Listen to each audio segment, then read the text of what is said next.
Hello, this is a demonstration of how I normally go about doing a screen scrape of a website using the current system. So the first thing we do is we navigate to the website. So here we have aaronwallacesalesrecruitment.co.uk.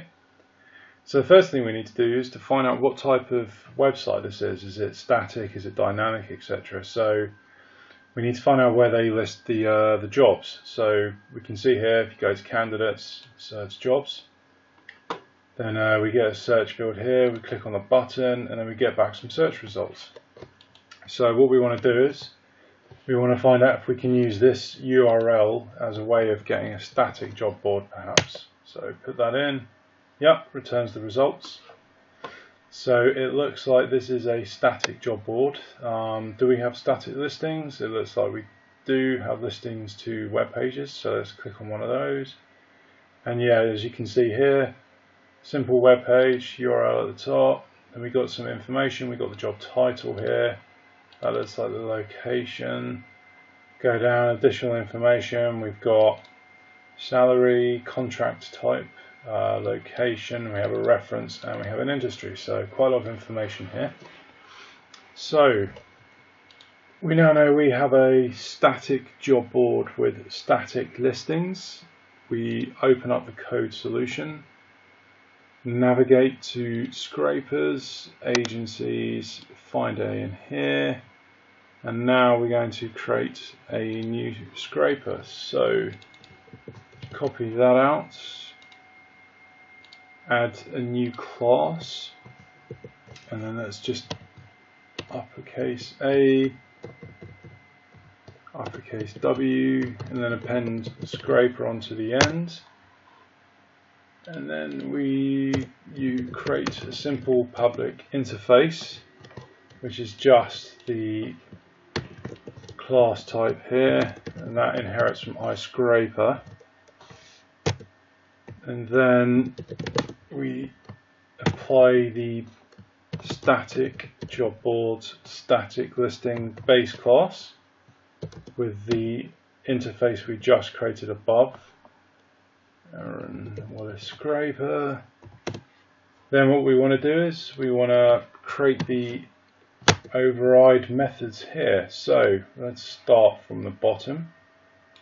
So you can see we have a template URL seed function that we need to implement. So for this, this is just basically returning a list of the initial URLs that the loop would go through. So for here it's just a basic one, so we only have one initial web URL that we're starting from. Sometimes a website might have, you know, a section for contract employees and a section for permanent employees, using a similar paging mechanism. So you might, in that instance, you'd return 2 URL seeds from here, but in this case we're only going to return one because it's a very simple website. So return new list like that, and in here we add a new URL seed and we set its initial page URL to the one in here. So we have our initial URL. So the next thing is, once the job loop cycle goes around and it's captured all the jobs for this page, it will then request what's the next page URL to go to. So let's have a look in here. What type? Does it even have a paging mechanism? No, it doesn't. So this is good, nice and easy. It looks like it lists all its jobs on one board. So what do? We just return an empty string. There's automatically, if we go in here, you can see where the next web page is used. So it moves to the next web page here as part of the greater while loop. It has a check there to say if the page URL is empty or null, then it's empty. So we break the loop and then we finish searching for jobs for this website. So that's all this will do here, is it will stop searching because there is no next page.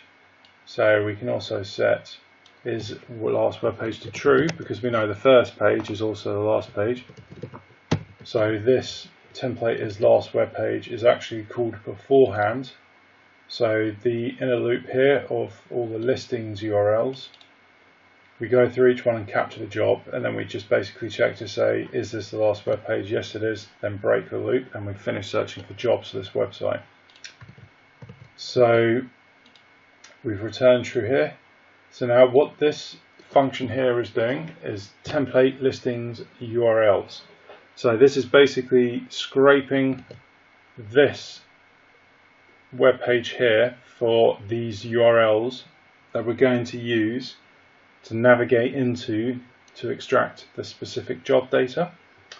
So what I use is I use a couple of tools. I use the one inside Chrome to inspect the element just so I can get some information from it. So what have we got here? We've got an ID on the parent element there, and then we have a list element, and then we know each one has an anchor element with the hyperlink reference. Fantastic. So this should be fairly simple, and then we only need to go probably two or three levels in the XPath. So let's use some code here. So I have a couple of code samples that I copy and paste in because the code's usually the same. So let's put this in here, and then all we need to do is get the correct XPath. Oh yeah.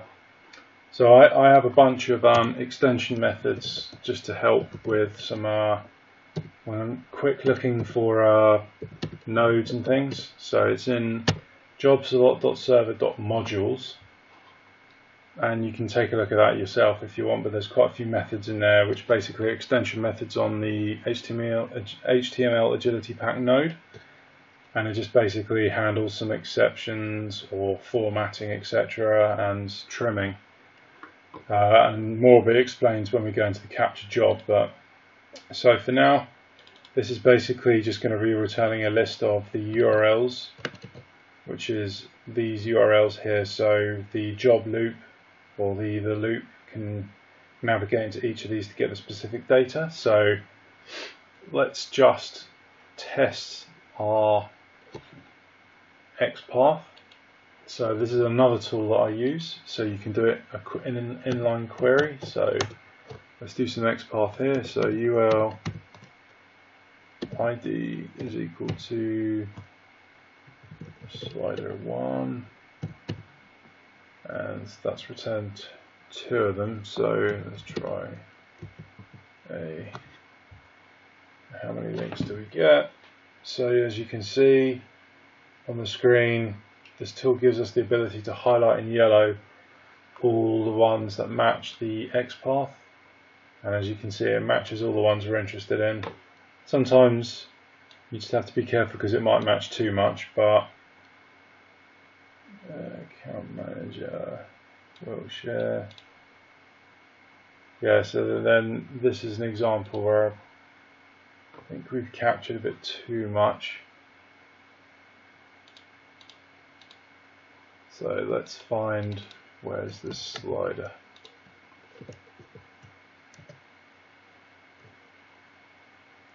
So in this case, we want the very first instance of slider. So we open up this tool again, and then we just insert the first instance there.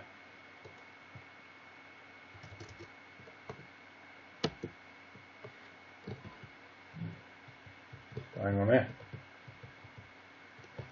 Okay, try that again. URL.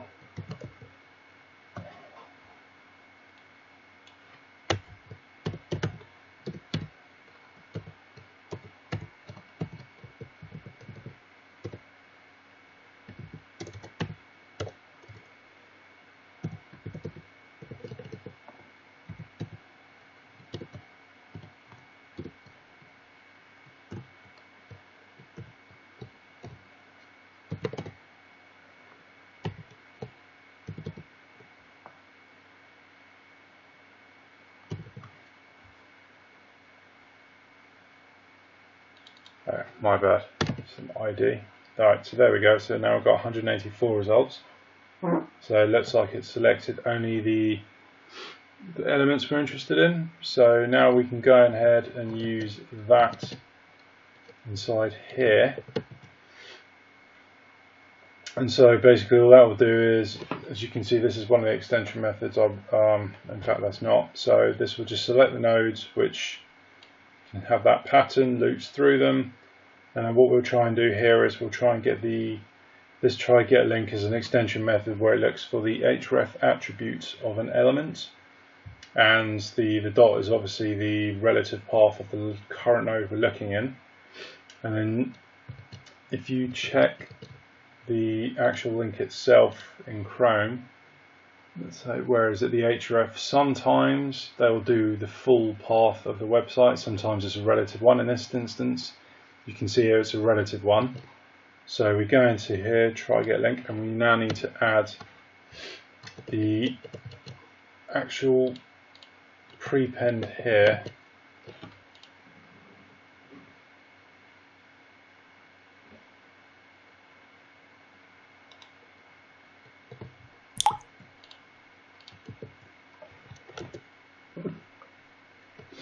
And that will give us the full URL now. So it prepends the link attribute href there, and it will prepend this on top of it.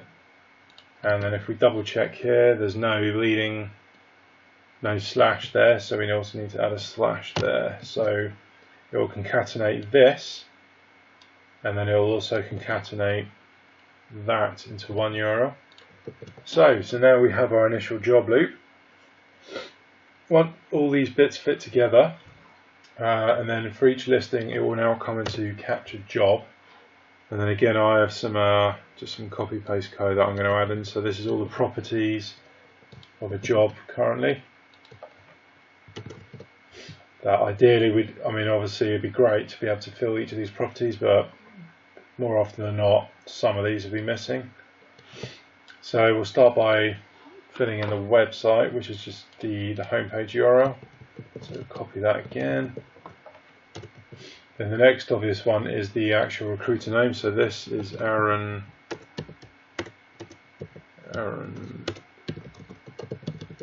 Wallace. Right, so what do we got? The very first thing, I guess, let's go through, let's just check this one. So it looks like there's two places where the title is up here, and it looks like they add the title to the location. So we only want the title. So it looks like they use a H2 element. So let's just see how many H2 elements there are. There's quite a few. So we want just the first. In fact, let's have a look. Class head banner.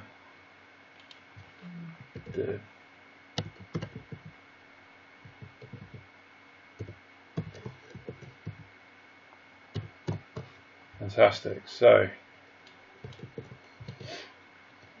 we now have the title. Then we can use my extension method here, template.node.tryGetNodeValue, and this is just basically a wrapper for you can have a look at the method details yourself, but it's essentially just a wrapper around the inner text of a node, and then it applies some checks around it. So the next bit will be, let's have a look, let's get a description. So let's have a look, have we got any div class content perhaps? How many times does that class appear? Just the once. Excellent. So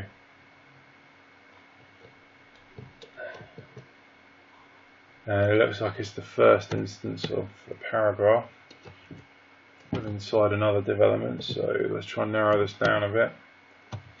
Excellent. So we now have our description data.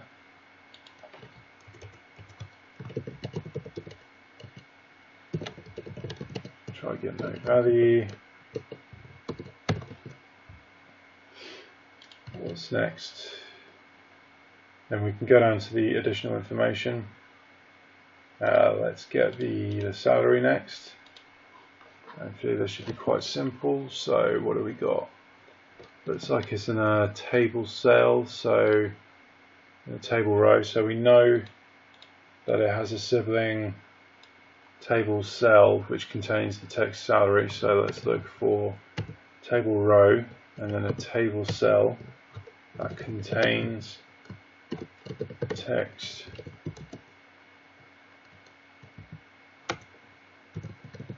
salary. Let's find that, and then we want the second table. So I hope this XPath here is pretty clear. So you can see we've basically traversed the document looking for all table rows, and then we're looking for a table row that contains a child table cell, and that where the child table cell contains text with salary, and then that will get us this table cell here, and it will actually get us this table row. And we're basically saying, okay, well the actual data we want is the second one, which is what this guy here is.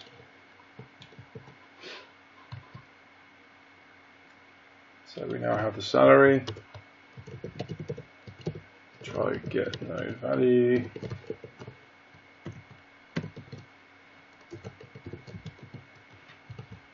What's next? Contract status. So this will probably be a similar thing. We can just swap out salary for status and we get permanent. Fantastic, easy stuff.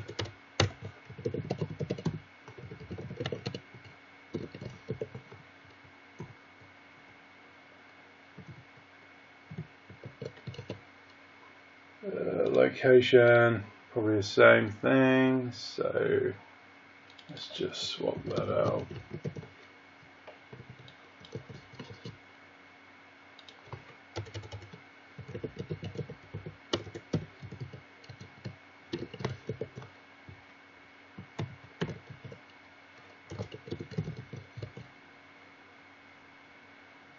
And then what do we have? We have reference.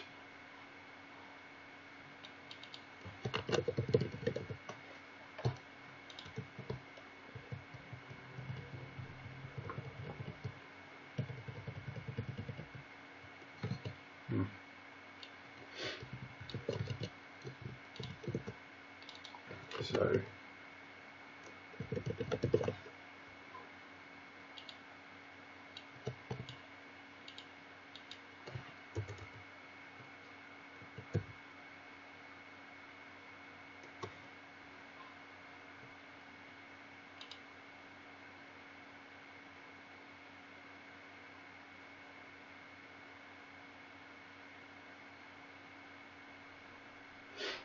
yeah, okay, so it looks like for this cell it contains quite a bit more tricky, this one. So what do we want?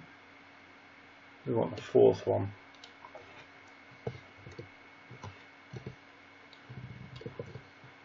Hopefully that convention stays. So all the other pages, and that wasn't just a mistake for that page, but that HTML didn't look great.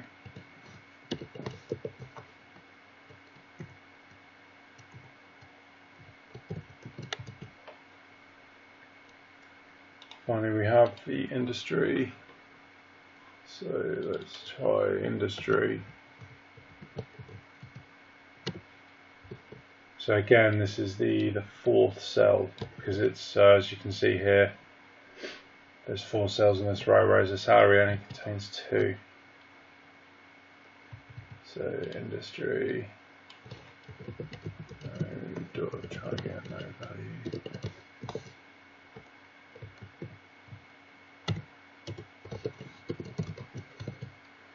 Right. What do we got? We've got everything. Yeah, the job link. We get that for free in the template node URL, template URL. Start date now. Let's see, where's that? So that's part of the information. So I don't think that's worth extracting out. Next thing is perhaps, is there a job ID? No. Right, so let's give this a whirl. have some basic job data here, so I usually stick a breakpoint on there. So to run this, copy the interface, attach it to the program,